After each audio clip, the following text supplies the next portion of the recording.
What is going down, everyone? It's time for Mojobreak.com, The Hype, episode 337. Lots of stuff going on in the hobby. We've got the NFL draft about to kick off, and this could be the biggest NFL draft for the hobby in a lot of years. Maybe 2020 might surpass 2020. So we're going to discuss that. We are going to be joined by Alaina Jonathan from DA Card World, co-host of The Chase. She's going to be at the draft. She was at the Super Bowl, so Cody sits down with her later in the episode. I would like to say a special thanks for her coming on the show. So we've got some big stuff going on with us. This is a little bit of a sales time. I'm going to go promote what we got going on. We're going to be live with Matt Leinart and Lendell White tomorrow on Twitch, or as you're listening to this today, Thursday, live on Twitch. We are going to be watching the draft picks, commenting on them, how it's going to affect the cards. Also, we've got tons of giveaways of 2023 Bowman Chrome football as we chase these big rookies as the draft's happening. So, fun event, lots of giveaways. Join twitch.tv/Matt Leinart to join in the action. And there might be still time to RSVP to the in-stream event live at the bullpen in El Segundo, California. Also, we got a brand new sponsor. You guys didn't even know about this. We got Dusty Dan's Grading Destroyers. He's going to soak the shit out of your guys' cards. So go ahead and start submitting your cards to Dan, and he will take care of you. Am I Dusty Dan? You're Dusty Dan.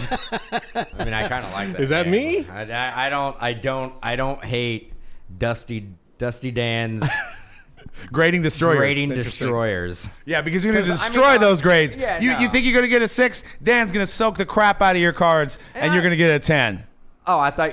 No. You're going to go the opposite way? Yeah, 2. Oh, okay, so you're lowering the pops. Yeah, You're going for the low pop. I'm going for the low pop. I'm going for the pop 1. So if, like, you can get, like, a grade of 1, or you can get, like, maybe a 0.5. Can you get, like, lower than a 1? It's all about that pop count. Right. It's not about... Anybody can have a 10. Very few people can have a 1. It's very hard to get a 1, but Dan will assure you that you will get a 1 guaranteed. You're right. Or your money and back. actually, my slogan is like, I'm going to soak the out of that. Yeah. All right.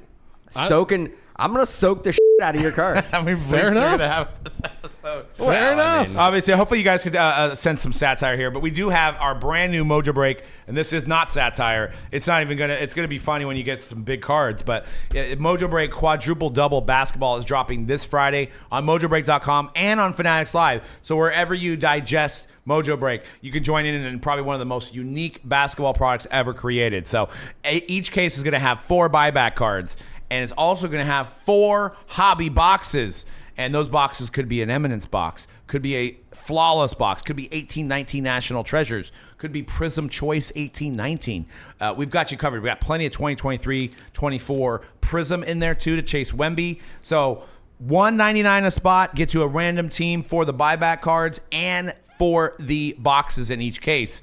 And we're talking about Michael Jordan Jambalaya. We've got Giannis rookie autos, Court Kings rookie autos. We've got plenty of Anthony Davis. We've got Luka, who I was going to come in and trash today, but Luka evened up the series. We've got Luka prisms in there, 18-19 rookie prisms in the buyback portion. So there's something for everybody. The possibilities are endless. Join in while supplies last. So Luka looked good in game 2. Maybe. Did he? Yeah, he did. Absolutely.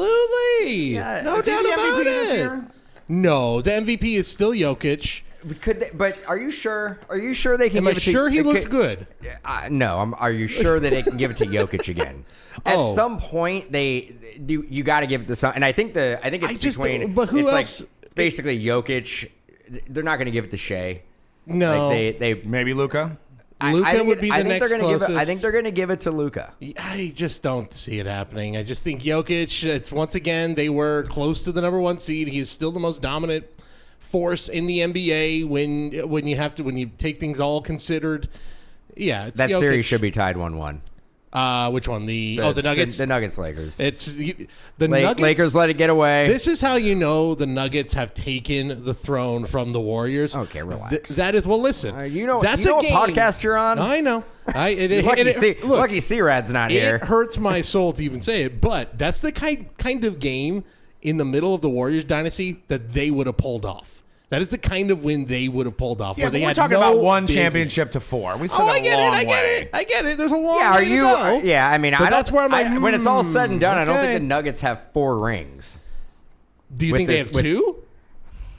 Two. They should be. I think they max out at 2 though. I mean, depends on how good. Then you they feel got about to start the Celtics. breaking the team up. I got a hypothetical for you guys, or actually a bet this guy has out there on the Thunder, but we're talking NBA Finals. I also want to let you guys know we're going to talk about a little bit Tom Brady. We got Guess That Price coming up in the show as well, so stay tuned for that. But this guy bet on the Rangers, the Chiefs, and the Thunder to win championships. The 3-team parlay, right? Wow. So what Rangers? The Texas. Texas Rangers. Okay, so he already won that one. He's already won the Okay, Rangers. okay. He's already 3. won the Chiefs, and he has the Thunder. Okay. The bet was $100 to win $1.7 million. Okay. Okay. His cash out right now is $37,000. Cash out. Cash out now. Cash out right now. I like the Thunder though. I like them, but they're not. The no. Thunder. Did you see them in game one? The Thunder is my pick to knock off the Nuggets. They looked like a team. They looked like they played their age in game one. 37,000. They played. Well, yeah, it's like it's a choice of a Camry or a mansion. The worst thing that can happen is that he's out $100. That's the worst thing that can happen. But He's see, out he's not $100. going to think that in his mind. He's going to think I'm out $37K. Well, It was never your money, I guess. 36,900. Sure. Well, a lot of the comments, I believe this was on X, and I forget the source here, but it was multiple sources.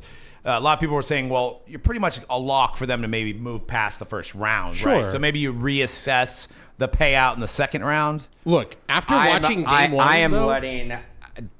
For me, I'm letting it ride. They- how much? You said 1 point what? $7 million. 1.7 million. Life-changing money. they nearly lost 37,000 California, not life-changing. The Thunder- Not Well, you wouldn't be life-changing. able to make that bet in California The anyway, Dan, Thunder nearly lost to a Zion-less Pelicans team in game one. That team looks very young. Look, Is Zion they're out for the whole series? I don't know. I think it's like game time. It'll be like day to day for him, and he looks Zion, so good. Finals MVP. He looks so good How about in the that? play. How about and that it's such a hot shame. take? I like Well, you it. can find. He put up 40. He looked put great. up 40, And then he got hurt. in that Lakers that play-in game. And if he's healthy, And he he was maybe stays on the court and they the win. best player on the court that game. Yep. Zion played 70 games this year. Yeah. He averaged he had good numbers. 24, 25 points a game. Yeah. Zion, he's a star. Yeah, he's getting there. He's a star. I'd take him over Luka. Well, If I had to pick a player. Well, and quadruple double NBA has some 1920 eminence in it. It's got plenty of Zion rookies to chase and You lots saying of 18, prism. 19 national treasures? Yeah, Goodness 18 national. gracious. 18, So 19 national you treasures. can go Goodness. and get yourself a Luka. RPA. Luka RPA. Yeah, that's a 6-figure card. Or so. look, if you like Trae Young's there too. If you like Jalen Brunson, The who Atlanta Hawks, they made it in, right? they lost in the play-in game. So Well, it happens to the best of us. Like I said, Jalen Brunson, the Knicks, the man has become a superstar in New York, and he's a rookie, of course, same year. Mama, there goes that man. So yeah, obviously the biggest release of the week is Quadruple Double NBA, only available on Mojobreak.com and Mojobreak Fanatics.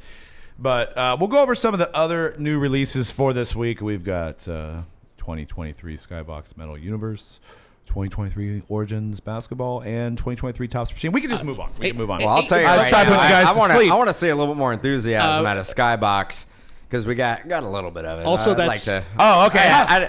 before you say anything, I'd be like, product's kind of great. It's kind of it's great kinda product. great. Well, let's say if you walk into a bar, you're going to change that L into a W if you buy Skybox Metal from Mojobreak.com, and Look, the it's- chicks will love you. Chicks dig the PMGs. They do. We love the PMGs, don't we, folks? And by the way, Origins, that's H2 Origins also. I didn't know we had a lot. I should have showed some more enthusiasm there. I mean, I mean, Jordan, Tiger, Gretzky. Well, I'll tell you right now, we don't have as much as we had last year when it went to the flow. It went bottomed out. Well, that one was funny because remember when it came out was it 2021, and I think we had the same conversation on the hype last year.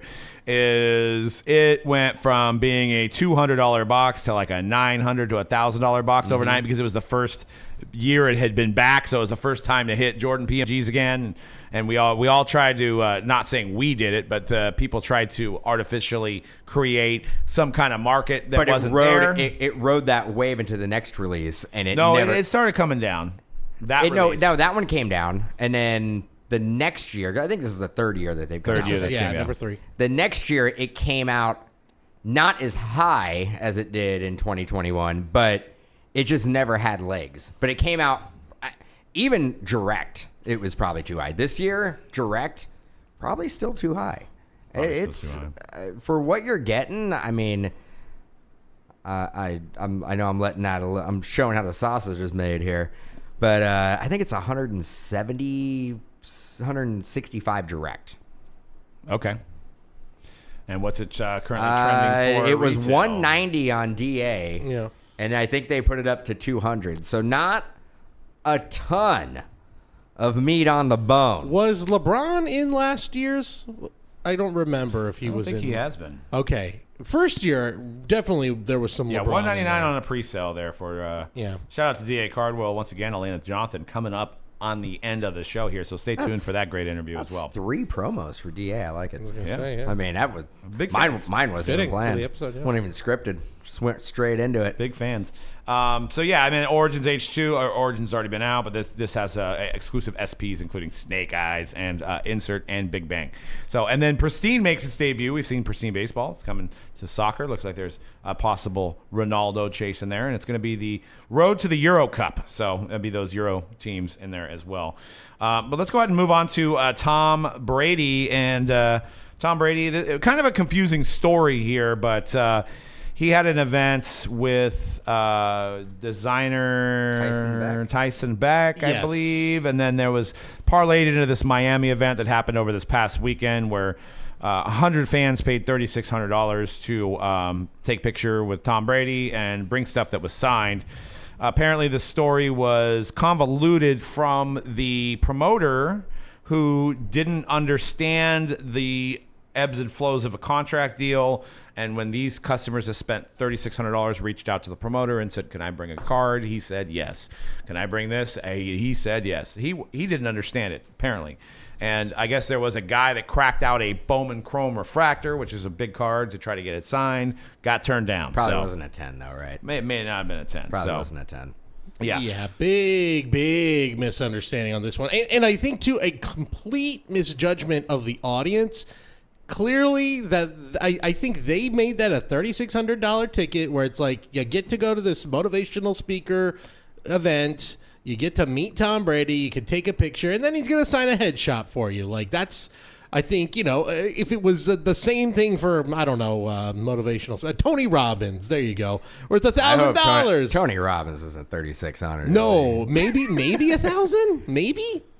You think $1,000 for Tony Robbins? He'll do like the event center in San Jose. It'd probably be like $40 a ticket. Well, they all have, but for the VIP experience, they all have. I don't know about levels. the VIP. Yeah, and there was different levels of this too. This was just the premier level. Apparently, there was a cruise attached to it and stuff as well, and like an art gallery type thing. And there was a lot of other stuff that wasn't included in the article. But it sounds like Brady was reported. This is via CLLCT Collect.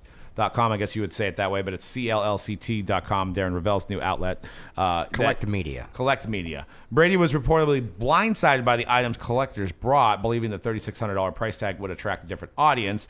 A lot of collectors bought multiple tickets so that they could bring more than one item. So you were coming as a solo person, but you bought $36,000 in tickets so that you could bring stuff to be one signed. guy apparently bought 6 tickets for himself, but brought 6 items to be signed. So, and if you're a collector, do you get 6 pictures? Well, I Different mean, that would be poses? part of it, right? And Different clearly poses? what Take a happened knee? is a lot of collectors saw this as, wait a minute, $3,600. I saw on, I don't know. Sounds like people were trying to work the system Yes. and get it to benefit them financially. They go on Golden Auctions or eBay and they see, oh, here's a game used ball from Tom Brady. It's like $500. Okay, that's now $500 plus $600. We got $4,100. I get that signed by Tom Brady. I get it authenticated. Boom, profit. We're good. And you do that 5-6 times, you feel like, oh, we are in the money. Well, I think there was apparently some items I think there was like $500,000 items that got to face. There was a first touchdown ball that Brady threw to Gronkowski, game used in the Super Bowl. That you probably could see the photo there. That's how Tom signed it. So I like it. Yeah, we have there's one collector. Not the Tom Brady doesn't have like the most amazing autograph anyway, right? That is tough. That's tough. There's a side-by-side here for anyone watching the video, but for our listeners, you probably know the Tom Brady auto. It's that T, sort of a T, and then, you can see it's a TB. It's a little, you can see the TB, but it's a little scribbly. He's clearly just doing the B, from what I gather from a lot of these. It looks like he's just doing the B part, and that's it. Maybe he just goes by Brady now. And maybe he's like, I'm losing my first name. That's right. Even though a lot of these collectors had proof, photos, stuff like that, a lot of big name outlets that would authenticate this have turned it down just because of the look of the autograph. So, but now this is where I take issue. It's not going to be as valuable as like a good one, but like it is still signed by Tom Brady at an event where Tom Brady was at. It's not a great auto, but it is nonetheless signed by Brady. The guy that but I get it. Maybe the guy that spent the most money feels like he's not only out his 6 passes, 10 passes. Now his items got completely defaced, and he's figuring out if he can actually erase the auto to get the value back to where the item was. So there's threatened, the alleged lawsuits involved in this, and all this other stuff that these people felt like they were misled. This is a bummer, bro. Which the statement says Brady was reportedly blindsided by the item collectors brought, believing that the $3,600 price tag would attract a different audience. Yeah, you attracted an audience that could afford $500,000 footballs. So you, instead of having a guy that brought in like a Wheaties box that would be at a $100 event, you got a guy that's like trying to get his high dollar, once in a lifetime museum pieces signed. Because of the price point but probably to generally flip them. Yes, of course, but on a higher level. So you actually put more items at risk than if you just had a $100 event. So was there autograph? So I'm assuming was like 8x10s supply? Apparently, it doesn't sound like there was any autographs that Tom Brady was supposed to was aware of. So this was from the article. Sources with knowledge of the contract between Speaking Bureau Harry Walker, EXMA, and Brady said the deal guaranteed a Brady speech, 100 photos, and 100 autographs. The contract did clearly state that the sponsor is, quote, responsible for the purchase of the items through an approved vendor. So it's on the sponsor. They should have bought like 100 headshots of Tom Brady or like action shots of Tom Brady so that then he could sign that real quick and be done. It did say sponsor approved item. Right. So I don't know. Didn't say bring your own. No. And then somebody clearly dropped the ball on that and went, sure, I approve that item, But wouldn't it be better, and like we're spending a lot of time on this story already, but wouldn't it be better for Tom to just say, you know what, rather than defacing these items, I'm just giving back to him? I don't know, though, because imagine the backlash if he's like, right. I'm not going to sign this. What do you mean you're not going to sign this? But this is ultimately worse. Lose. But hey, all he has to do is go, I signed it. I gave you what you wanted. Yeah. Those are Panic's autographs right there. That is a man who had to go on stage. That is like Tom Brady going like, this is whack. Yes. I'm going to basically just blast through these. This wasn't supposed to happen anyway, and I'm kind of in a bad situation. Right. So I'm just going to. So apparently the guy, they were short on time. But why wouldn't the guy. So the person who bought 6 tickets, Brady signs the first item this way.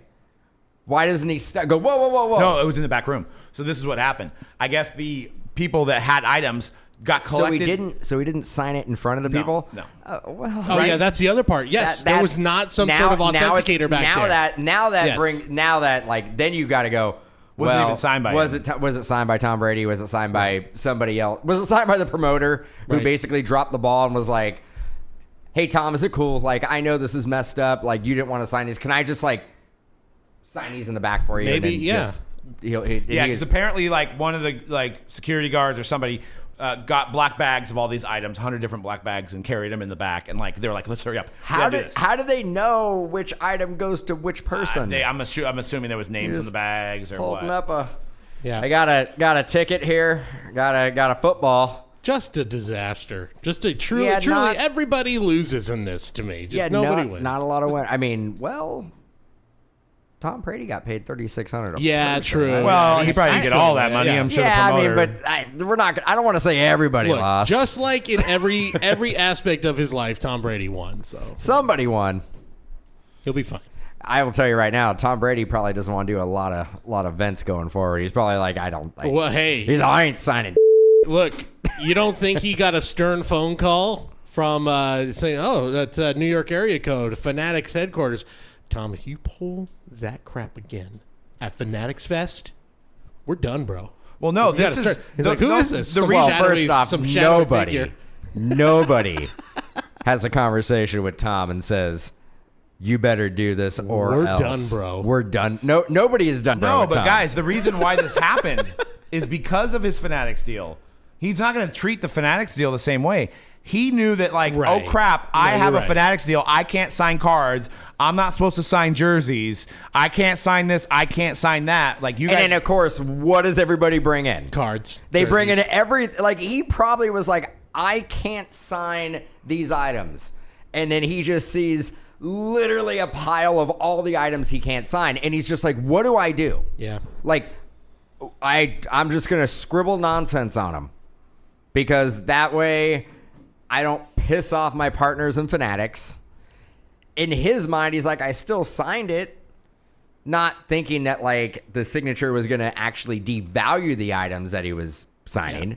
So he probably felt that he was working right in the middle, like kind of giving a little bit of, like, he probably felt like he was doing the best thing in that situation. The sponsor here, whoever put the event together and his sponsor, that's the ones really, that's who needs to be, like, if you're going to point the blame at anybody, it's them. Like, for not doing their homework, for not doing a little background research, for just throwing this stuff at him last minute. Yep. Yeah, there's no way. But They know they and dropped the ball last the thing most. before we way too much time on this. That's kind of, yeah. So you basically come in and they're like, okay, you have an item that you're gonna have signed. Okay, could we get your ID? Here's your wristband. What item do you have? Here's my item. I have an 8x10 of Tom Brady. Okay, cool, done. Next person. Yep. Wristband, ID. What item do you have? I have the first ever touchdown Super Bowl thrown to Gronkowski. We can't sign Super Bowls. We can't sign balls. Can't sign footballs. Yeah. If the person at that point is like, well, then to the promoter, like, if I can't get the ball signed, then I want a refund, and I'm not going to come to the event. Could that have been an option? Then and I think in that same article was the guy saying that he is not familiar. The guy's thrown many events, but this is his first event in America with autographs attached to said person. Like, he didn't understand the market and why things can't happen. Maybe start smaller next time. So I think 90% of the blame is on the promoter. yeah. Maybe do an event with, like, I don't know, Mason Rudolph before you go to Tom Brady. A little bit, Yeah. Shooting for the stars there. Probably not going to be able to get 3,600 ahead from Mason. No. Mason, Probably good kid. not. Good kid, but I Probably don't know if he's going to bring that type of cash flow into an event like that. Well, you know what you're going to get for future Tom Brady events from this guy? Zero. Zilch. Nada. Yeah, he's burned that bridge. Yep. Let's talk some NFL draft. Once again, you can catch us Thursday. The first round of the draft is around 4:30 Pacific. Tune in to twitch.tv/Matt Leinart, and you'll see myself and Dan doing an event, opening up some cards and talking about the draft. Caleb Williams, I had to do it before we started. We're I going to think talk he's about dropping out of the first round. mock draft. What do you think? Okay, what do you think your odds are if you're like, I'm going to bet on Caleb Williams to be the number one pick? What are the odds? What do you think the FanDuel Sportsbook has It's the like odds at? plus 50,000. It's There's It would be negative, by the way. there is. Oh yeah, that's what I meant. Let's see. 0% chance. Well, I know, but the odds are negative 20,000. There so you go. You got to Actually, bet. I don't know. I'm not a math genius, but if you bet $100, what is that? 2 cents? So if you bet $100, you win 2 cents, I think, right? Smart. How does that work out? Smart money. Somebody want to get a calculator for I me? mean, but that's a free 2 cents. I mean, I guess if you have a lot of money, you want to win a couple $100. I mean, what if you Yeah. put down $2 billion? You'd win. I don't know the math. I'd say probably at least a couple thousand, 2,000. Yeah, you've been doing all right. Sure. Why not? I mean, I don't have $2 billion laying around. just under the mattress? But But you got Jaden Daniels is the second, plus 7,500. Yep. Plus 9,500 for Drake May, plus 10,000 for JJ McCarthy, and plus 20,000 for Marvin Harrison to be the number one overall pick. But I wanted to make the statement here that I feel like this could it be better than the 2020 NFL draft?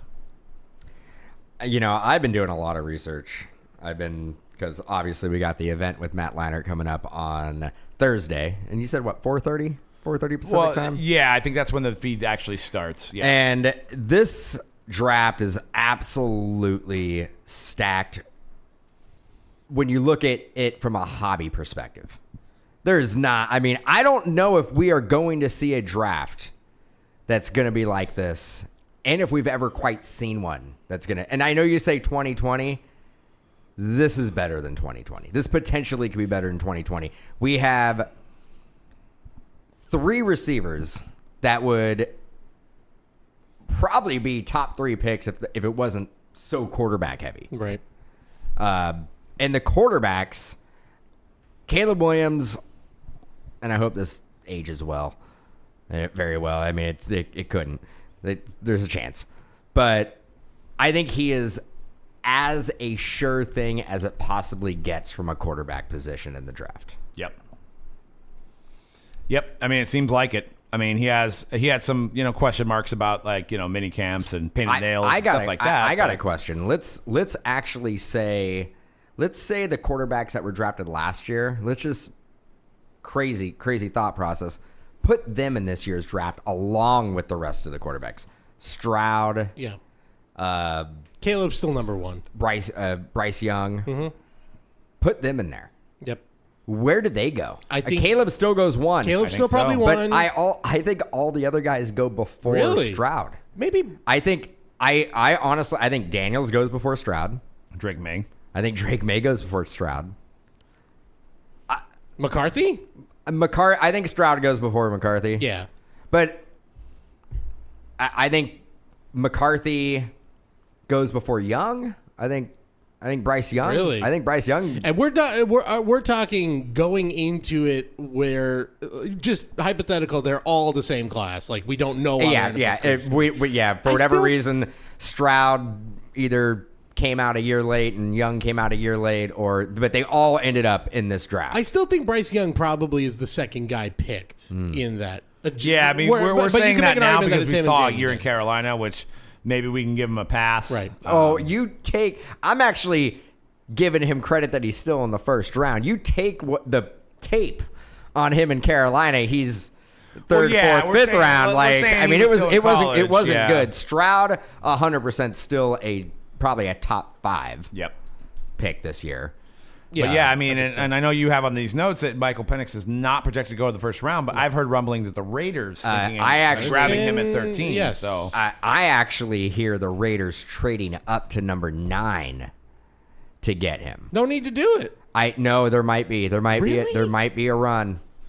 And this is going to, all this, if you look at it, what we do, obviously our main business is group breaks and selling team slots here. Is our biggest business at Mojobreak.com. Chicago obviously needed somebody. Justin Fields is now moved on, and you have a little bit of lineage with like Dick Butkus and some of the old timers on them. But the Bears are always cheap in breaks. They're going to be more expensive now. Washington, we've been searching. Washington hasn't had a huge rookie. Sam Howell had a little bit of a bump, but Jade Daniels goes to Washington. Easily the biggest. Marvin Harrison. People were still trying to collect Kyler. There really hasn't been anything for the Cardinals over the years. Larry Fitzgerald doesn't sign much. there's always the occasional like Pat Tillman auto, stuff like that, but they haven't really had anybody to chase. So now you got them. And then you've got, J.J. McCarthy possibly going either to the Vikings or the Patriots. Patriots don't need help in breaks because you have the lineage of the Patriots, but I think J.J. McCarthy could definitely help the price of the Vikings. And then Michael Penix goes to the Raiders. Raiders slots are definitely going to change. Raiders are one of those teams that do have the lineage. Tim Brown, Howie Long, all these pros over the years. But it'll be interesting to see how this pans out tomorrow. So once again, join us at twitch.tv/Matt Leinart. The NFL draft is among us here, and it could be one of the most highly touted, hyped drafts of all time. We're going to kick it over to this fantastic interview by our friend Alaina Jonathan from DA Card World, co-host of The Chase. She was at the Super Bowl. There's tons of great stories here, and here you go. Alaina, thanks so much for joining me. Hi, thanks for having me on. I'm honored.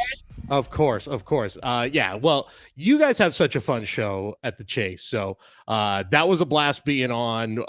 We try to keep the same fun, light vibe. So appreciate you coming on. You bring the energy we're looking for in this hobby. Seriously. I'm trying. I'm really trying. I've noticed that there's a lot of old heads in the hobby that don't like my personality sometimes. I'm a little eccentric and I'm a little loud, and so I think that turns some people off. But the people that love me in the chat are so great to me. We have the best chatters at DA.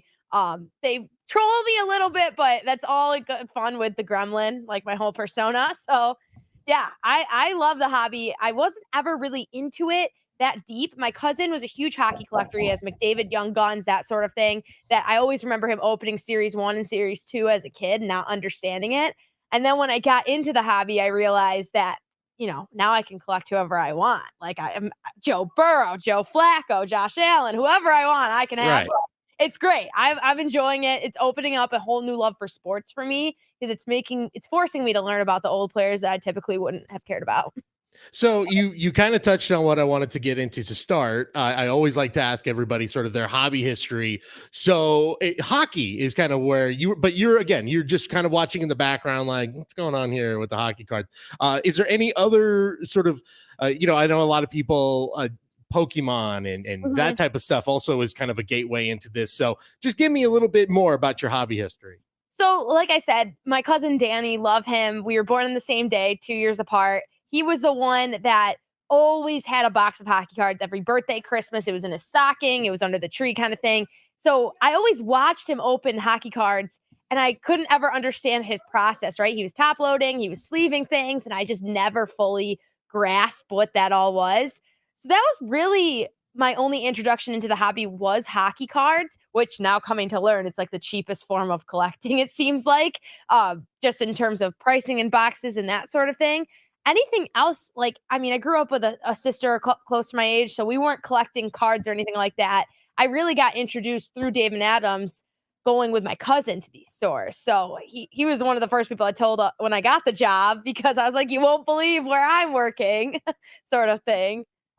That's awesome. Yeah. Well, so what was your pathway to get to David Adams then? So yeah, you start, like you said, you have it's all sort of always there kind of in your peripheral vision, side view. So then what propels you? Was it the familiarity of oh, this is this cool place that I went to growing up. So, and now there's just this golden opportunity. What happened there? So I have a background in news. I worked at Erie, Pennsylvania as a morning news reporter for 2 years during COVID. So I got a job in 2020, went to school, that sort of thing for broadcast and journalism. And I left news because I was super unhappy with, just everything. The state of the world in 2020, 21 was not the kindest, let's say. So I was just like, I need a fresh start. So I got into local communications here in Niagara Falls for a center for people with disabilities. And I was just, writing press releases, that sort of thing. But on the side, I was running the NFL Gremlin as a little burner account for all of my hot NFL takes because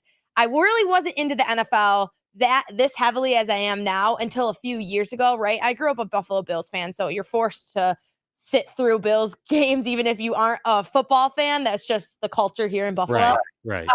But I started getting into football more after the 2021 wildcard game, Washington football team versus Tampa Bay Buccaneers. Taylor Heineke sold me on football. As funny as that is, he's the one that I saw him dive at that pylon and I'm like, that's football, baby. And I was sold ever since. So I'm sorry to interject, but yeah, you hear there's the people who are I really got into baseball because I watched Ken Griffey Jr. I really got into football because I was the Niners and Joe Montana. Yeah. I don't think I've ever heard someone, and maybe never will, say Taylor Heineke is the reason I love the National Football League. That's amazing. It was, right? You're going up against Tom Brady and the Buccaneers, who he's running for his 7th Super Bowl win.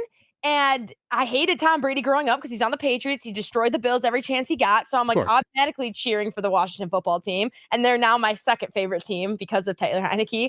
But I just saw this kid go up against the GOAT and put it all on the line. And honestly, they didn't even lose by that bad. And I'm like, he put everything he had And it was just raw football. It wasn't pretty, it wasn't good, but it was just sold me to a side that I've never really seen before, I guess. Yeah, Taylor Heineke is one of my favorite football players and one of the hardest players to collect in the NFL in terms of the card hobby because people get a Taylor Heineke and they're just throwing it away. Whereas I'm a Taylor Heineke collector and now there's none of those cards for me. So thank you. Well, we can relate. I know, Doug and Dan, the owners of Mojobreak, are big into. They collected Sean Mannion, a former Stanford quarterback who bounced around the NFL, but like have the most robust collection. So we can absolutely relate on like, let's pick a guy who's sort of obscure. Like you really have to love the game of football. You have to love these teams to know this guy. So that's the fun. That's the the fun of it all. It can be, the obvious guys, the Mahomeses and all that, but the fun is, finding a guy and just kind of like, hey, what the heck? I can put it together a collection of this guy. And it's the best to collect those people because usually I get pity given cards of Taylor Heineke. They're like, oh, here's a Taylor Heineke card. I'm like, for free? I'll take it every day. I'll take it. Everybody's got an angle in this hobby. You don't, it's easy to be the like, I'm the LeBron James PC guy. Like, no, you pick. Jordan. Yeah, you pick your guy. Yeah, pick your Taylor Heineke's or whatever. Name your sort of obscure scrub second string quarterback or whatever. It makes it more fun. Exactly. And you're right. Yeah, people at shows will just give you free stuff all the time, which is fair. I mean, Joe Flacco's another one I collect just because I like his story. And this year is like my victory lap of the century because since I came into David Adams, I was a Joe Flacco obsessed. The first slab I bought was a Joe Flacco rookie card in a BGS 8.5 because I knew nothing about slabs. I knew nothing about grades. I overpaid on this slab by a mile. And then all of a sudden he wins comeback player of the year. I'm like, I told everyone. I told you all. But going back to the Gremlin, I was running this account and somebody that doesn't work here anymore, one of my best friend's older brothers followed the account. It doesn't have that many followers still, but it didn't at the time, especially. And he's like, you know what? We have an opening here at David Adams. Why don't you apply? And I'm like, I'm not super well versed in sports, but I love the NFL. This is kind of like a dream in a sense. I'm running this burner account that just pretty much more or less just makes fun of NFL players and has awful takes some of the time. But sure, I'll go in for an interview. And a year and a half, almost 2 years later, I'm now hosting the hobby podcast for the Chase. So here we are, full circle moment.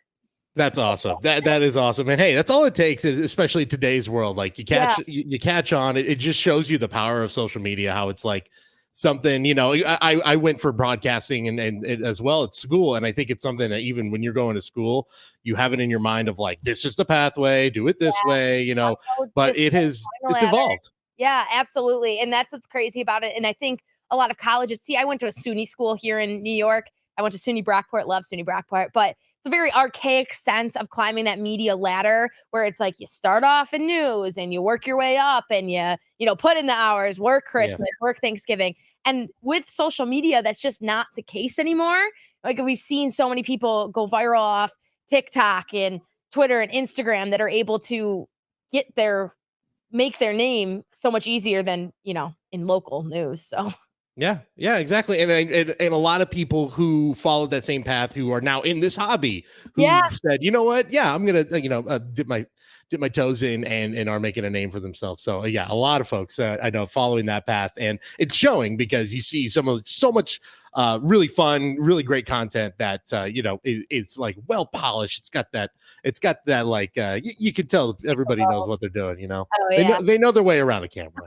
Exactly. Yeah. Working at DA, always just seems like such a fun environment, such a cool place. You guys seem like you're always having a great time. And there have been, so many videos I've seen of you of breaking with athletes. Obviously, the big one that I think of a lot of times with DA of like a surreal moment, the night with Drake, all that. Night with Drake. So is there a moment for you that sticks out of like where you kind of had to take a step back and like, I can't believe I get to do this for a living. This is surreal. Absolutely. My career moment was when we were able to go to the Super Bowl. And, when you look at the media for the Super Bowl, you have all of those big players on the field prior and they're asking questions and that sort of thing. And I got to ask a question to Patrick Mahomes and a question to Brock Purdy, 2 questions to Brock Purdy. And I remember stepping back after those card related questions and being like, I just hit a career moment. Like this was right. If I think of 21-year-old Alaina graduating college, that's all I wanted to do was be able to be in that room, maybe not a sports room, but just that room and ask those questions. And when I finally got the question off to Pat Mahomes and Tyler, the director of content production here, and I stepped away, I had to just like stop and look around to where I was. I'm like in Allegiant Stadium in Las Vegas, and I just got to talk to one of the best football players in our generation. That had me just in awe. And then once it got posted and shared just over and over again, and I was seeing the impact it had in the card hobby, I was just like, wow, I just did something here. So that was like my career moment, I think, in terms of my entire career, and especially here at DA. Yeah, I remember those were going around, going viral on a few non-hobby related accounts, and I went, "Oh, that's fun for DA. That's so cool." I know. I always said on the chase, I'm like, I want to go hobby viral. Like that's in our intro and everything. I'm like, I did it. I did the thing. You went hobby viral and then some. So there you go. Yeah, you did it all. We'll get into the NFL and some football a little bit. Again, the draft is coming up, so.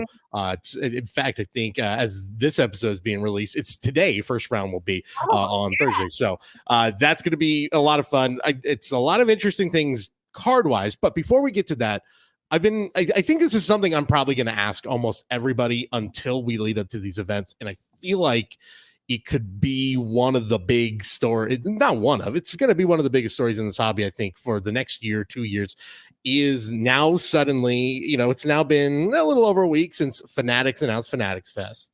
Yeah. And I wanted to I'm trying to get everybody's thoughts in the hobby about this because we're all fascinated by it. It's intriguing. It feels like, it could just be two huge shows that we're all just going to every year with the national coupled in. It could also feel like, is this the beginning of a shift? So I just want to get your thoughts. Are you excited about Fanatics Fest? What do you think it's going to mean for the national, if anything? Oh man, I think this is a good thing for the hobby in general.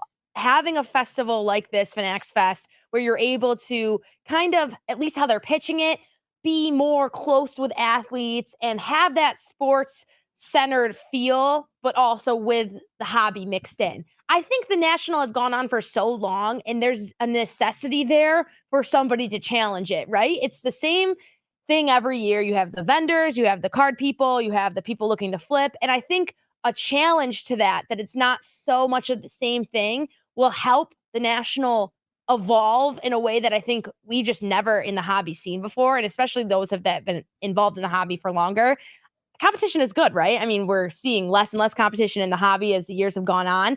But something like this, where there's not just one event where collectors can all meet up, that there's even more. I mean, we're seeing it. Burbank out in California has been slowly growing into a bigger event. We've seen Culture Collision become an even more sought after thing for the younger generation of collectors. So I think any competition in terms of card shows and sports events is good.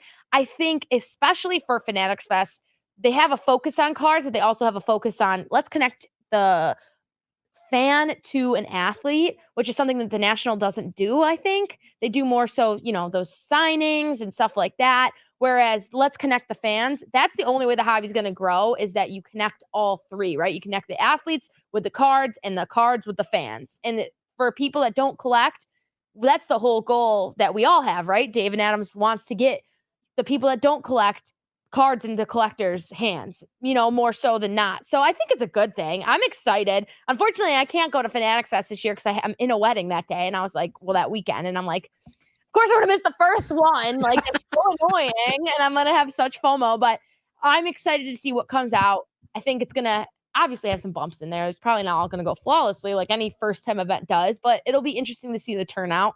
I know one of the people in the hobby, her name's Suze. We love her here. She ran a poll to say, like, you're going to National Fanatics Fest or neither. And a lot of people said neither. But not a lot of people said Fanatics Fest. But I just think as we see more promotion, that'll change.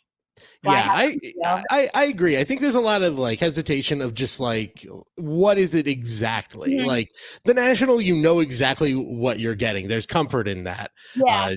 And I think too, a lot of people have probably already booked it. They were already like, people who are going to the national are probably like, they're already set. Like that crowd is pretty much set, other than maybe local people in the local area who might come in. But yeah, I'm very curious about Fanatics Fest. I like what you say about like, it's going to maybe force the national to be like, well, we got to up our game. Yeah. So let's just keep getting bigger and bigger for both of these shows, which is going to be, everybody benefits if that's the case. You're right. Absolutely. I mean, right. Last year was my first national, and that was crazy. That the amount of people, I was like, is this like this every year? Like shoulder to shoulder, 95 degrees. Everyone. It was nuts. It was nuts. And talking to Troy and talking to David, who have been to a few nationals, they were like, no, this was like the craziest we've ever seen it. So I'm excited, right? Like there's people want to be involved with cards, and Fanatics Fest offers a new way to be involved with cards in a different setting than like your typical like big conference hall and that sort of thing, which is nothing bad on the national. The national is a lot of fun, but I think just as long as we're constantly evolving, that's great. Yeah, and bringing something different to the table, so it doesn't feel like I go to one show and then I'm just getting a rerun of the next show. I'm just going to the national part 2.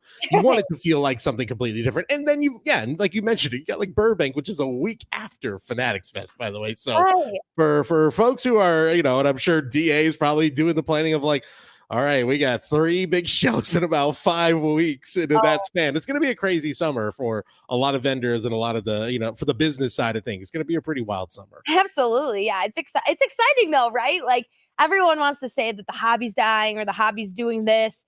And you take a look around and you're like, you call this dying? Like, I mean, you think of the COVID card boom, at least what I've researched about it. And it's like, so right now it's just so different, but it's all good. Like you don't want it to just boom and fall and no one care about it. Like let's keep people caring. It's the only way we're all going to survive out here. Yeah. I think we talked about it on our podcast, like what happened in 2020, 2021.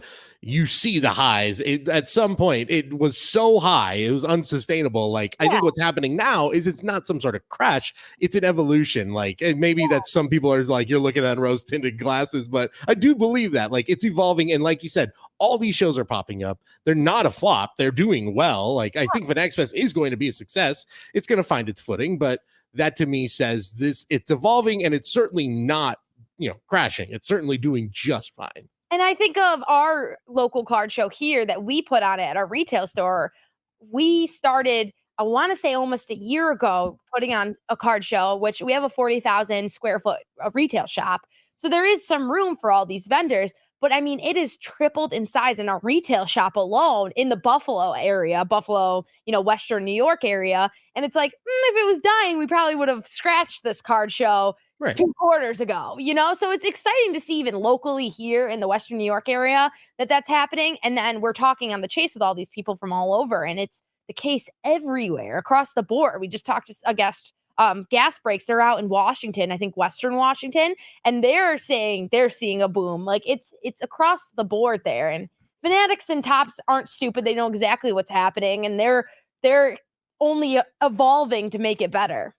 Yeah, 100%. I definitely agree there. All right, let's talk some NFL. Again, the draft is this weekend. Should be a great one. It's another NFL draft with in this hobby, sorry to the other positions, but it's all about the quarterbacks in this hobby.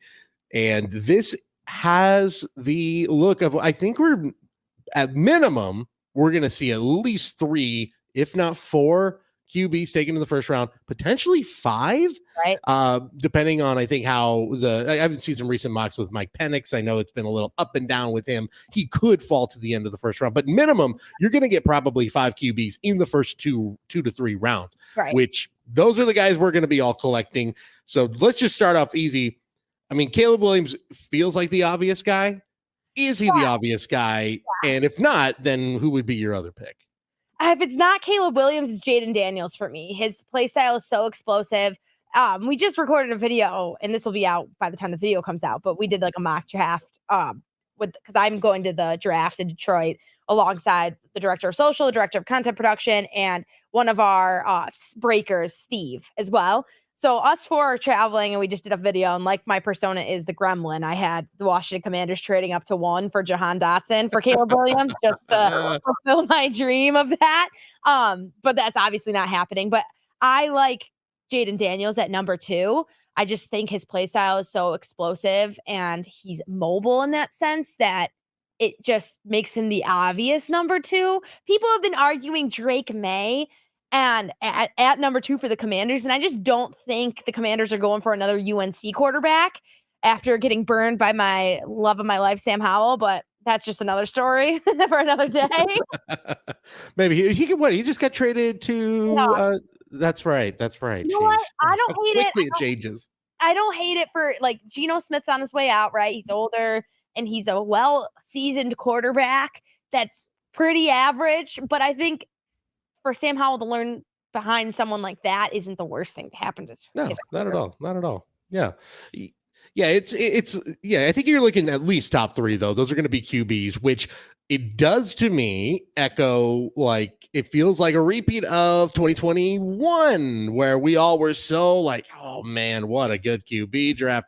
All these guys, you got the generational guy in Lawrence, you got the wild card in Trey Lance, and now here we are in 2024 and How many of those? right. Yeah. I mean, Lawrence might be the one guy you say, well, maybe give him another shot. But that to me, do you think, or are we just going to get so wrapped up in the new stuff again? But do you think that maybe seeing that quarterback class where it was another one where, again, a lot of guys drafted in the first couple rounds, is it going to give some collectors pause maybe as they're like looking at these new young quarterbacks of like, do I want to have the next Mac Jones on my hands where things fizzle out after 1 year?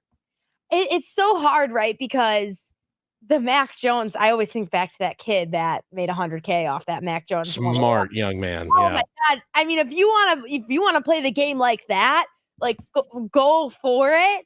But yeah, it's really hard, right? Like you can say, oh, Caleb Williams isn't going to be a bust. He's the next Patrick Mahomes, but it's genuinely so hard to know right now. I'm not fully sold on Caleb Williams. I'll be completely honest with you. He's one of those players that I think could be potentially a cancer to the locker room that he's in just because of his attitude. I find it interesting this year, especially because, correct me if I'm wrong, this is the first year where NIL deals are kind of officially in play, and these young players have been making millions of dollars. I think it's definitely the first of the like players who have had a full college career with NIL as something that has existed. Whereas the other guys, it's like it came on middle of their college career. You're right. It's good. Right. So it's just an interesting, and I'm interested because I'll be there, hopefully talking with some of these and getting them to rip some cards, but it'll be interesting to see how they act. And like, I think back to last year, Bryce Young, CJ Stroud, Anthony Richardson, they were just so happy to be at an event and be ready to take on this next chapter of their life and a life-changing next chapter that I'm very interested to see somebody like Caleb, who's been living in a penthouse at USC for the last 2.5 years, how he's acting and holding himself in this draft, like whether or not he, is still a kid at heart is going to be interesting to see. I don't know. I have my thoughts on NIL, not bad or good, but it's just one of those things that as the years go on, I just wonder if they'll act less like 21-year-olds getting the biggest opportunity of their life and more like the multimillionaire, that this is just another check off the box. You know what I'm saying? Yeah, I think that's absolutely a fair thing to think about, especially like we said, this is really going to be a big change here for a lot of these guys, or it'll be or not financially, I should say, but how they handle it will be interesting to see. But yeah, you're right. Caleb Williams, it's everything is on his shoulders really to succeed. That Bears team is really interesting. I like all the pieces there. He feels like the last piece of this puzzle. Yeah, it's the most room to succeed, and also that's why I liked Justin Fields a few years ago. I still like him. I actually still like the situation he's in Pittsburgh, where I think he's probably the starter next year. But whereas Caleb Williams, like why I liked it, like in terms of collectability, just like Fields, if he can succeed, there's not a huge hurdle there to become the best quarterback in Bears history. No, like, and being that guy in Chicago is like, just a step below. Like, it's basically Michael Jordan, and then if you're the greatest quarterback in Bears history, you'll probably be number 2 in Right. Chicago. Right. You know? Yeah.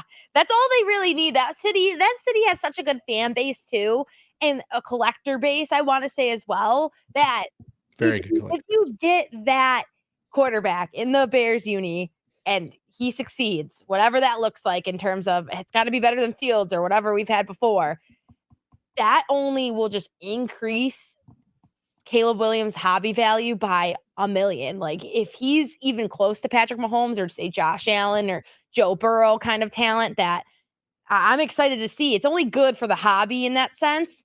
But yeah. Yeah, I think you know what? If the national, I think is going to be Chicago. I want to say next year. I can't, if I'm mistaken, maybe the year after. Yeah, whenever it happens, if Caleb Williams is a dude at that point, that would be the time where I'm like, because I was going to say kind of the moral of the story. I feel like if you're looking at 21, if you're thinking about how to approach collecting these guys this year, it's always, unfortunately, get out early. Get out as soon as you can. Get out. If Caleb Williams throws 4 touchdowns in week 1 and you have a massive Caleb Williams rookie card, yeah, sorry, it's time. Yeah, it's time to get rid of it, unfortunately. It'll be interesting, right? Because at least in this mock draft that I have here, I have Caleb Williams going number 1. I have Jaden Daniels going 2. I have the Patriots taking Drake May at 3. And then, I mean, we'll see what happens with the Vikings and the Falcons, that whole drama with Kirk Cousins and the tampering or whatever they were doing. But in this scenario, I have Minnesota trading up with the Chargers and taking JJ McCarthy. And then for fun, I have the Giants taking Bo Nix because they like a little project QB over there in New York. So that's like 5 QBs I have in the first 6 picks. That's crazy. So, I mean, let's say I have the perfect draft, which I'm thinking this is the perfect one, but of course, don't we all?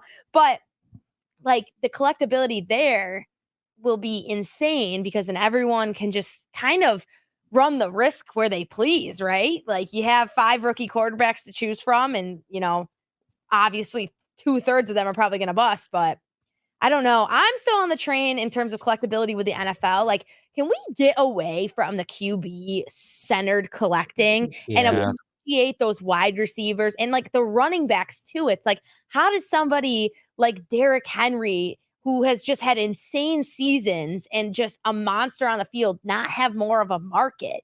Like, it's confusing. Yeah. It's the volatility of that position, I think, for running back. Receiver, though, I do think we're starting to see, like, the last few years, if you look back at the last few drafts, first of all, they've been really good wide receiver drafts. I feel like there's been at least 1 or 2 breakout stars from all of those. If you go back to even just Justin Jefferson, Jamar Chase, it's been a lot of big names. Right. Where I think in terms of, like, the boom potential of a star QB, top 5 pick, no question, it's the biggest potential if you want to look at it that way. But if you're collecting like Marvin Harrison Jr., if you're like, I'm just going to zone in on Marvin Harrison Jr., I feel like it's the safest bet because it's like, you look at the last few wide receivers, those cards were huge in their rookie years. It's gone down a little bit, but I think Marvin Harrison is going to be super hot to start with, especially if he can perform at the level that he's capable of. Yeah, I mean, so what do you think? Do you think Arizona takes Marvin Harrison and gives Kyler 1 more year? Or you think they go QB? Ooh, everything seems to point to they're going to give Kyler another chance, right? Like, they posted stuff up and social media posts can, whatever. It's not the coach saying he is the guy or not the guy, but to me, like, them posting that up, like the moment free agency started, there was like our guy Kyler, like it was just a random Kyler Murray's our guy post. I'm like, okay, that must say something that they got on high. Like, this is our guy. We're not trading anybody. Right. Getting Marvin Harrison Jr. It does also, like, how many amazing receivers can you throw at a guy until you do realize maybe he's not the guy under center? We've had so many guys come through there who have been like, what about D-Hop? What about Hollywood Brown? Okay, well, how about Marvin Harrison Jr.? How you like that? Let's see if that works. What are they going to do now? I think if they're not sure on it, right? Because if you have Caleb gone, you have Jaden gone, or you can even throw Michael Penix in there as like a another option, even though I'm not fully sold on Michael Penix, but some draft mocks have him going in the top 10. But I think almost for Arizona, they have to take Marvin Harrison Jr. as a almost ammunition in case the Kyler ship goes down bad by midseason. Then it's like, okay, what can we do here? You know? Yeah, they need to do something. If I think Kyler's a super exciting player when he is on and figuring it out. Like, you see the reasons why they took him number one. Right. I think of that play he had against the Raiders. I don't know if it was last year or the year before. He extended it like 30 seconds and got the game tying touchdown. I'm like, that's why he was the number one pick right there. If he could just be healthy then and stop playing Call of Duty, then we're doing fine. Every time, like, he can't help it when it releases. It is the funniest thing to me. It is one of the funniest, like, unrelated related stats in sports that Kyler goes like that when Call of Duty comes out. Call of Duty drops, like, it's so funny. It's so funny. A couple more questions for you, and thanks again for joining me today, Alaina. Thanks for having me. Absolute. Who would you pick? Someone we haven't mentioned draft wise that when these NFL products come out, you're like, I want to collect that guy because everybody's either maybe kind of sleeping on them or totally not even thinking about them. Any dark horse? In terms of collectability, that's so hard. Like, I love at number 10, I have Brock Bowers going to the New York Jets. And I think that's somewhere where Brock Bowers, he's huge, right? And he has that mobility like George Kittle, where he's able to block, he's able to catch, he's able to run down the field and get himself open, that I really love. I don't think tight ends get enough love in this hobby, right? Like, I feel like you can get a Travis Kelce card for pretty cheap, and he's one of the best tight ends ever. You can get a Rob Gronkowski card for pretty cheap, and like, Tom Brady wouldn't be who he was without Rob Gronkowski. And you could say the same for Patrick Mahomes with Travis Kelce, right? Yeah. He had a bunch of no-name receivers last year, and yet Travis Kelce was always open. So I think what the Jets are doing, they have a great defense, solid, maybe even the best in the league. They're missing that one puzzle piece that is a tight end. They have Tyler Conklin right now, which is just a nobody. I'm sorry, Tyler Conklin, if you're listening, but just a nobody. They have great wide receivers. And let's just say Aaron Rodgers comes back 100% healthy after his Achilles and his mystery elixir that he put on it, and he's completely fine. That's the missing puzzle piece that they need, is a solid tight end. We saw it in Dalton Kincaid last year with Josh Allen, absolutely electric, got himself open and showed that the tight end position is so crucial in football. I wish it was that way in the hobby. So that's who I'm hoping people start waking up and saying, get your tight end cards, because like, they're loyal. They're loyal guys. They stay on the same team for pretty much their entire career.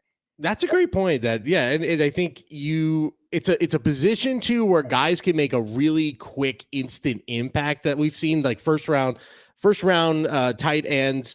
I'm thinking he had a rough year last year, but Kyle Pitts had a big impact from the very first year with Atlanta. And I like that you mentioned Kincaid as well. Like, yeah, I like that as a dark horse pick. I like it a lot.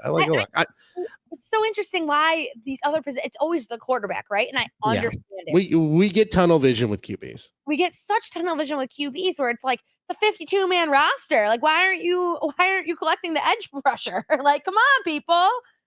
I don't know. Yeah, more love for hey, you know what? I was gonna say we have a lot of Nick Bosa cards around, so we're all in on that. Yeah, I love that. Yeah, so more love for the edge rushers, for the defensive guys, and I think the wide receivers too, which are getting the love. So, and it's such a good receiver class too. Oh, it really is. I mean, if we could, you have Malik Neighbors too. I didn't even really like have him in the top 10, which was stupid when we recorded the video, because the other two people were like Malik Neighbors. I'm like, I just like totally blanked on Malik Neighbors, but there's just so many good names. I feel like that's where I know QB is the sexy one, but it's like receivers, there's so many names. You pick a couple and you're probably going to be fine. One of those is probably going to click. Yeah, honestly. And like, what's crazy too is like, right, you see it with Puka Nacua. What was he, a 6th-round pick? Right. And it's like, I think these teams are getting more strategic where they're like, okay, we don't have to go for the flashy quarterback or the flashy player right in the first round, which is always good, and they always try to, but let's do some bigger findings and look deeper. Oh my God, my words are all switching. Look deeper in those classes and you have the hidden gems, right? I mean, like Stephon Diggs too. He was like a fifth or sixth round pick in there and like that sort of thing. So I don't know. Like, it's just so interesting to me. Yeah, a lot of hidden gems to be found. Don't again, the rules to know for if you're, as we're watching the draft this weekend, you're thinking about who you want to collect, what teams and breaks you want to get, whatever it may be. Don't keep your widen your horizons. Yeah. And don't just think about the QBs. I know it's the easy way to do it, but there's a lot of good talent out there, and what's going to be, I think, a really just overall really good draft, really talented draft. Super exciting that you're going to be out there. What exactly can we expect from you guys out at the draft? What can are we going to see some stuff on the socials, YouTube, all that? Absolutely. We're looking to get some packs in the cards. Oh my God, you can tell it's been a long day out here. And we're looking to get some packs in the hands of players, right? We did this last year with Bryce Young, CJ Stroud, Anthony Richardson, where we just get them to open Bowman packs and see if they can find themselves. So that's the goal there. We're going to try to see if Caleb Williams can pull his first Bowman, or Jaden Daniels, or Marvin Harrison Jr. That's the goal, and just see their reaction. Last year, we had such a great reaction out of Jordan Addison pulled a Bijan Robinson card and had him sign it on the field that we were doing content. So it's just fun to do that sort of thing. I'm going to be in the draft room, hopefully asking Caleb Williams some card related questions. I'm really interested because his first Bowman had his nails painted with, what was it, F Iowa or something like that. I don't know. It was the iconic hobby moment that we haven't seen ever before, with a football player, one of the best ever in college, painting their nails to say, the bird to somebody. So I don't know. Thinking of questions I could ask Caleb or Jaden or Marvin Harrison Jr. card related is the goal here. But just covering it from a sports perspective too, tweeting out the draft picks and the trades as they happen and they come down. We're just super excited to be able to have the opportunity to be in these places. And we always love to thank David Adams for believing in the team and sending us down there and try to make hobby history once again. There we go. I love to hear it. It's going to be really exciting. We will definitely be watching all throughout the weekend.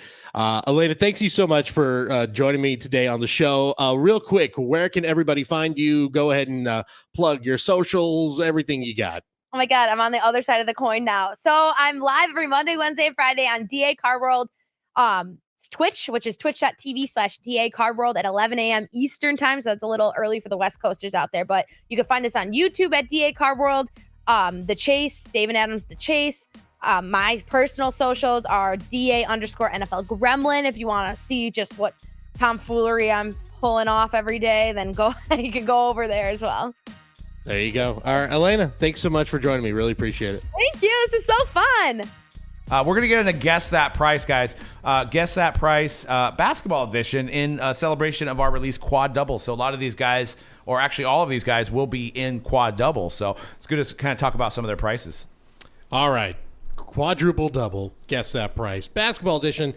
Steven's going to be mad that we did a Guess That Price basketball edition without him. It just dawned on me. Is that Chet? It just dawned on me. Anyway. He's talking to Mickey. He's guessing that price on that's right. how long, or he's guessing the hours. Yeah, guess that wait time. Yeah. Guess that wait time for the churros. It's longer than you think. All right. These are all guys featured in Quadruple Double basketball. So if you're like, who can I get in this? We talked about it a lot, but let's specifically look at some of the players featured. Every guy in today's Guess That Price has a card featured in Quadruple Double basketball, available this Friday. First breaks this Friday. Chet Holmgren, 22-23 rookie patch auto from Immaculate Basketball, numbered 1 of 10.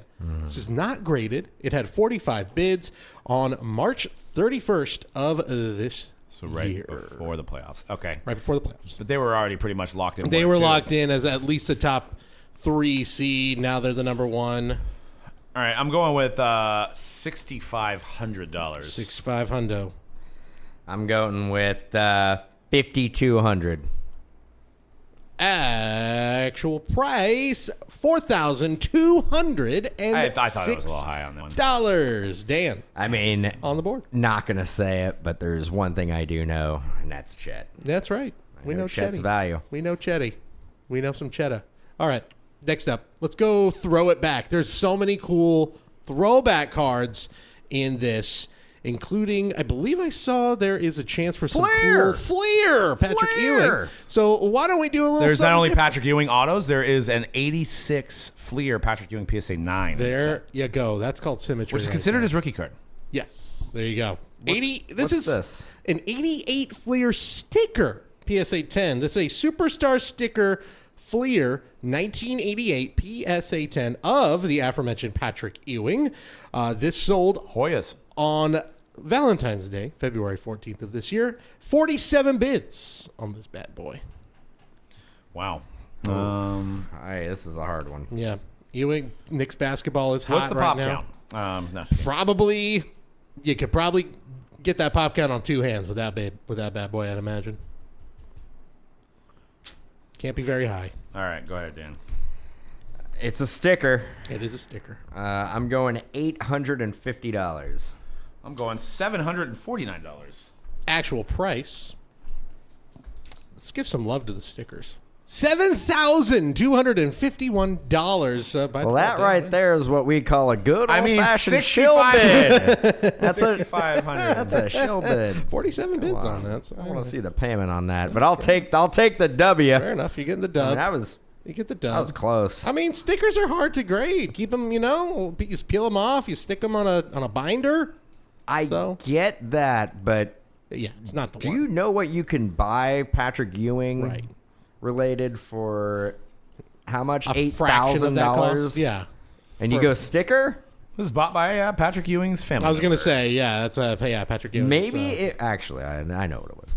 So it's somebody who had the sticker book in 1988, and they were one sticker away from completing the set. So No they matter cracked the it price. open. There was two people they were going against. They were each other. going after. They needed that one sticker, it's true. and that's That what might have been happened. all it was. I wonder if that one. See, that one did not go to Dirty Dan's dangerous grading. No. No, we didn't. Spit all over that thing. Is and it shine dangerous up. grading? No, now? I just made that one up too. Dirty Dan's Oh, grade. that sounds better if you want to Yeah. go negative. Next up, KD. Kevin Durant is in this, and this is his 2007 Topps Chrome I don't even want to rookie know this price. silver refractor rookie PSA 10. This sold on February 24th. There were 26. We have a few of those, Dan. We've bent over on these ones because we bought them in the Pandy. So I think I have an idea. I have an idea of its market. Oh no, I've opened a wound here. Yeah. I mean, this is not a happy card. Is it? This is not. I think this is going to be too high. I think I'm going to. I mean, what else you got in here? Are you gonna throw out some Just Otani? watch. Is that your guess? Just right there? watch. Yeah. Oh, All okay. right. Well, maybe I did win. Yeah. Well, I already put mine down. Throw them at me. Dan can clinch it here. $2,450. Okay. 11,000. Oh, They were going for 25,000. I think they went down a lot more. Actual price in a clean sweep. Dan is Yeah. our winner. $3,800. Yeah. One could hope it was 11,000. I was gonna say, that's why, hopeful. That's That's why wishful when I thinking heard when right you there. but actually I like how you mocked mine, and I'm like you just basically went wishful thinking on it. Never think And with your pocketbook. I actually did mine, and I'm all, I don't even know if it's. I thought I was a little high. I Yeah. know that card went way down. I didn't think it went that far. I mean, It's we gonna are step into a it little. for probably 20. Woo. and I think ours was a 9.5. Not even a 10. It's a 9.5 Not BGS. even a 10. It's an ugly slap. All right, now hearing that news, let's turn the lights off. Saves a little bit of money here now. Let's just Well, keep it the dark in here. one good thing about this office building is that the electricity is included in our rent. Oh, That's- okay. Keep that's it So on all day. keep the lights on. Turn this AC up. There you All go. day. We're Crank still it up. here for 2.5 years, I believe. Do we want to, just for fun, the last two here? We had two more. Wow, a I had couple a of sad legacy ones. showing. I'm taking it Let's all. see. I'm going. Well, Let's you know see. what? I felt bad because Dan's team did lose for the quadruple that double is true. championship. So But you now- guys could watch the highlights on Instagram. This is Dan's payback. I and, did everything I could to win that game. Let's go a couple of legends to wrap it up. I Kevin mean, Garnett. Over the backboard. That's three. right. There was some great. Dan gave it his all. Like I said, he was a leader. He's a high motor guy. Kevin Garnett. A couple of Hall of Famers to wrap it up. Kevin Garnett. Loved this card. 0304 That is a exquisite sick collection. card. Limited logos, patch auto, number to 75. This sold on March 9th, and there were 50 bids on this. One of my all-time favorite players, KG. All right, I know people love Exquisite, especially our good old friend Carvin. $5,500. 5,500. Okay. Is the patch real? That looks real to me. I hope it's real. That looks real to me. Yeah. PSA says it is. People they love Exquisite, like more than that. 10,250. 10 to 50. I should have flipped this one to make it the second or third one because Doug, you were off, by the way, by $44. Oh, wow. $5,544. I know my Exquisite, man. Yeah, 5,544. And the last one, this is a beauty. There is Michael Jordan Jambalaya in the quadruple double. And actually the Slam Cam, which we didn't even preview, little Easter egg. This is a Slam Cam insert of, I forget the year, but it's a high-graded Slam Cam.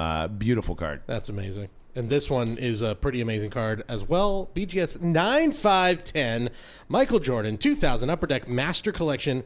This is numbered 23 out of 50 auto of Michael Jordan. How many bids? There were 57 bids, and it sold on February 7th of this year. And it's really a All right. I got beautiful mine card. locked in. All right. 12,500. 12,500. $19,005. 19,005 actual price. $17,100. I got one in there. There you go. Dan goes 4 for 5. Oh, there's one thing I know. Raising the batting average right there. I like it. There you go. So Dan, our winner. 4 out of Hitting 5. batting average higher than pretty much any Giant player. Well, you know, Blake Snell on the IL. Look, they, you know Is what? he really? Yeah, he could put him on the IL Yeah, this they morning. put him on the IL. Scratch from the start. You could actually make an argument out of the gate. One of the worst signings that Farhan has done It's since not he's good. been there. At least not long term. And you know, okay, before we go, the Giants. Mm-hmm. I don't like shutting off the lights and having a laser light show when Camilo Duvall. our closer comes in, and when we hit a home run, we like all the lights go out in the night game. think the light That show's isn't the San Francisco way. I- We're gonna start doing the wave next I week. know, I was going to say. Come on. We are a no frills, Come on now. serious baseball fan base. Okay, Madison Bumgarner. And now we are making it. It's a joke. It's a clown show. Look at what it's a clown show. Look at what no frills, no jokes did for your attendance numbers the last few years. That's all I'm If saying. we are basically saying, hey, if we do a strobe light every time somebody hits a home run, granted, not a lot of home runs being hit by the Giants. Not at the moment. So I guess it moment. really doesn't even matter. Look, they took 2 out of 3 against the Mets. They're going to lose today as we're recording this, but they took 2 out of 3 against the hottest team in baseball But- going into it. So Yeah. I'm cool. Jung Ho Lee looking good. The wave, like the Jung-Hoo wave Lee. coming, the wave No. coming to Oracle Park Absolutely not. soon. Absolutely And not. Ellie De La Cruz is Ellie crushing. the is ball. on fire right now. What's his batting average? 300. It's Is it 300. 300? He's got 7 bombs. He's got 12 stolen bases. Does it all. He does it all. best You know who now. else is having a good year? Shohei Ohtani. Well, yeah, unfortunately, he is. I mean, Unfortunately, you're right. why get Shohei's Shohei good. when you can get Blake Snell? Dude, there was a funny TikTok. And you could update the lights. The lights are cool. They're not cool. There was a funny TikTok. They took the Ippei and him, and it was at the Dodgers press conference, and of course they were speaking in Japanese, and the person translated, "Well, how'd you guys meet?" He's like, "Well, we were on a bender at a casino, and we met there." And it was like obviously like that's not what they said, but I thought it was. Oh, pretty funny. right. So, but guys, make sure you guys get into Quadruple Double. Check it out. We're also doing giveaways for spots on our social media, and tune into the Matt Leinart event. Maybe you could win a Caleb Williams auto. Maybe you can get a Drake May auto. That's all going to be available at the Twitch stream, twitch.tv/Matt Leinart. And tune in for that. And that's going to be a lot of fun on Thursday during the draft. Have the draft on one screen. Pop open your phone or your tablet and watch us talk about what we think is going to happen and how it relates to cards. So that's all we got for now. We'll see you guys next week. We'll probably talk about Bowman next week. And lots of that and more on the hype. See you guys later.